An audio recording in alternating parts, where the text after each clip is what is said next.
Hey, what's up, you guys? We are hanging out here with Census Fail for their tour in Omaha, Nebraska. Could I have you personally introduce yourself to our viewers? I'm Buddy, and that's the band. And they're doing what right now? They're eating sandwiches, cheese sandwiches. I interrupted his meal, so I think he's going to be mad at me. I'm fine. If the entire band were to fight over a pile of money, remember they can hear you, Me. who do you think would win? Me. Or I don't know. Why would you win? Well, I know jiu-jitsu, but Jason Black. Jason would literally kill me for the money. You think he would? Yeah. He's that desperate?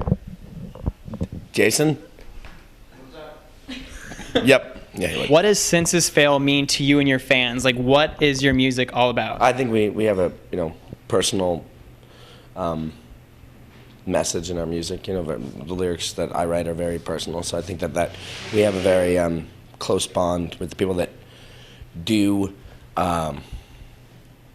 get into the band. That's something that I think is really, really, really a big reason why people like the band, is because the lyrics are so personal and honest that people can relate to them and they find meaning in them, and it becomes more than just music. It becomes something a little bit deeper than that. I know you guys have gone through lineup changes, you've gone through difficult times. Why do you keep doing this? Like, what motivates you to push through all the adversity to keep doing this? It's not easy.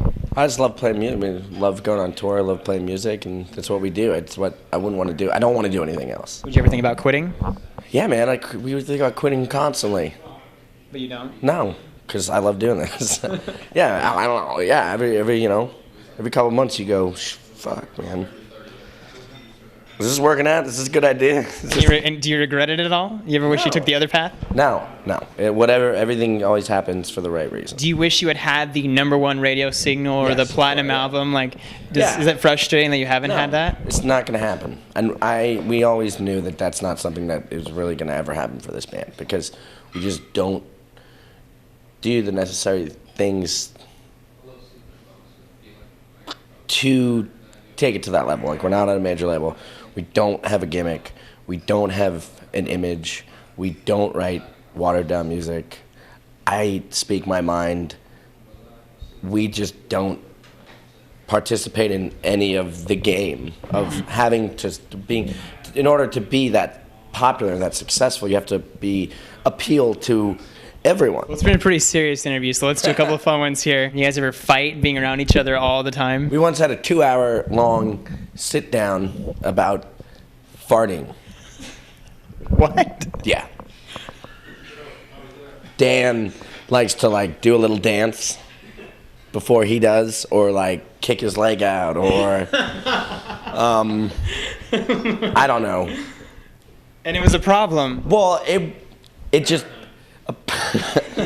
it upset our old tour manager, and we had a big sit down meeting about not adding production to your farts.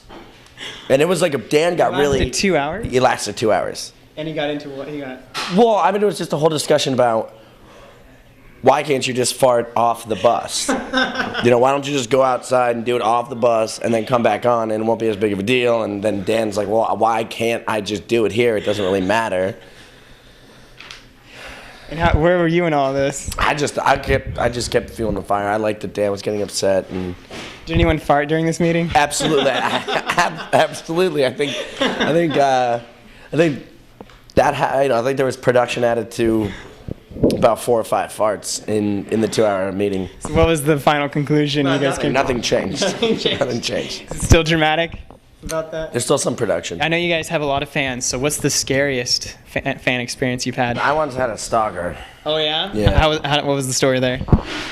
I was really a long time ago, towards the beginning of the band, and this girl this is back when the internet wasn't, really that important. So she would write me handwritten letters and stuff, and she would come to the shows, and she would write me these crazy handwritten letters about how she was going to kill herself if I didn't hang out with her. And she tried to jump in our van while we were leaving. We had to kick her out, and she was sitting in the van, and she wouldn't get out of it because she threw herself into it, and we're like, you gotta leave. She jumped in? Yeah. Okay. And we literally had to physically remove her from the van and drive away as she's clawing at the van. That was a long time ago too. That was almost 8 years ago. So you haven't had one since? No. Okay. No. Thank God. And she disappeared, I guess. Yeah, I haven't seen her. You guys getting forcibly removed from the car.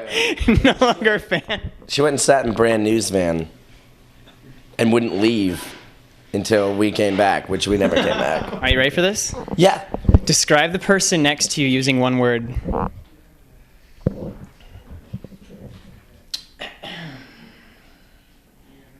I'm trying to think of a good word. I want a good word. I'm just getting ready. I'm expecting something nice. Vivacious? What? Vivacious? All right, you had to make me feel like an idiot, huh? What does that even mean? You don't know what vivacious means? Like excitable. Excitable? You're kind of like doing like this. You could see me on a dance floor somewhere. Yeah, vivacious. You're kind of like busting it out. All right. Exotic / just you're white. So, I mean, it really doesn't play too much into it. I have one for you, but I'm not sure you're going to like it. Okay. Seasoned. Yeah.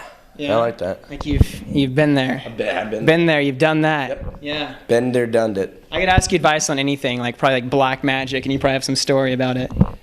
I know people doing black magic. Yeah. See? I can tell you. Told you. I don't know much about it. You know about black magic? I know they don't want to hang out with any chicks that do black magic. Okay. I guess recently in an interview you said about a band called All Time Low that they have no business being associated with a band like Senses Fail, and that they should be in the Mickey Mouse Club. Yeah.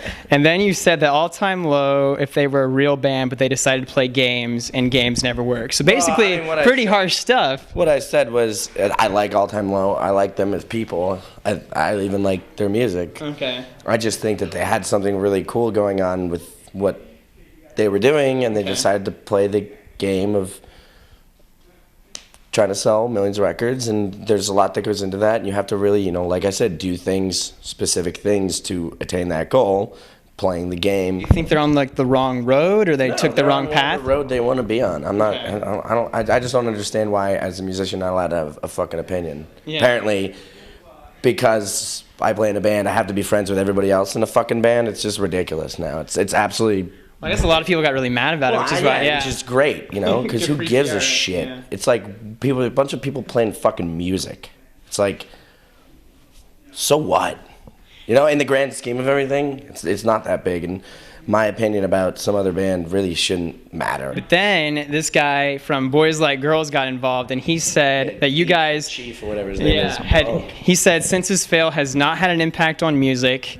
And then you replied that they don't write their own songs. Well, they don't. They don't write their own songs. You know that for a fact? He co-writes. The singer co-writes with, if you read the liner notes, he co-writes with like 3 or 4 people, and I'm pretty positive the drummer has absolutely nothing to do with the songwriting. There's people that go on tour and are fucking dead from touring. Like somebody in Bayside died because they were touring and he fucking died in a van accident, and you're telling me that like there's a reality and a love that you have for bands that do it the right way, that have a passion, and bands that don't have a fucking passion don't deserve to have good things happen to them. All that shit is going to end. Your band is going to become meaningless at some point. Nobody's going to like you. Our band, their band, every single band. You have a half-life and a time frame.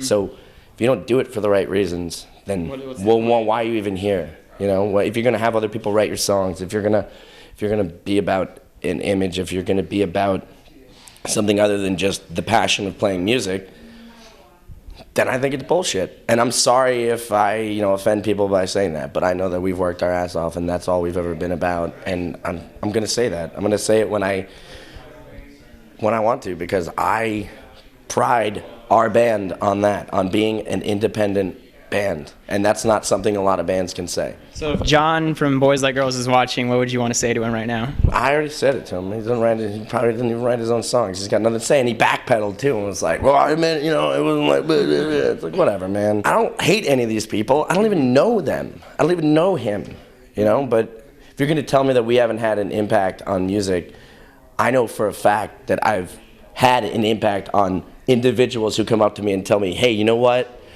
Your music helped me, or your lyrics that are really personal about depression and anxiety that you've been through have really made me feel comfortable in dealing with that and okay. So, you know what? I put my entire fucking heart into this band, everything I have, and that's how I get paid back, from people being able to relate to me. And that's so much more than a band like Boys Like Girls could ever experience, and that drummer could ever experience. So I kind of feel bad that he will never have that experience, that he will never be able to feel a connection while they're playing with their audience in the way that we do. And people don't really take it seriously, and it's unfortunate that that like sometimes I come off, you know, like a scene Nazi. I think you're brutally honest, but yeah, I mean that's good. That's though. the other thing, though, is you're not allowed to be honest. You know, unfortunately, I'm sorry, I'm from New Jersey, so you just say it like it is. That's pretty much how it can go. I'm sorry, I'm from New Jersey. It's okay, we forgive you. Don't worry, there's plenty more where that came from. Come with me behind the scenes, backstage, and onto the tour bus to meet your favorite stars. We are backstage with Slipknot. I am here with my good friend, the American Idol, Chris Allen. I'll ask questions you've never heard before and show you the answers you won't find anywhere else. You said you're a Justin Timberlake fan. No. No? Maybe that wasn't you? Oh my God, I shouldn't have smoked all that weed. What do you like about Katy Perry? Everything. Happy birthday, dear Brian. Huge meaning or self-defining sort of thing. I think we just lost one of our interviews. Rate, comment, and subscribe for new videos every week. Reporting for YouTube, I'm Brian O'Dell. BryanStars! BryanStars! I'm the reason you go on tour. You're the reason I'm here, baby.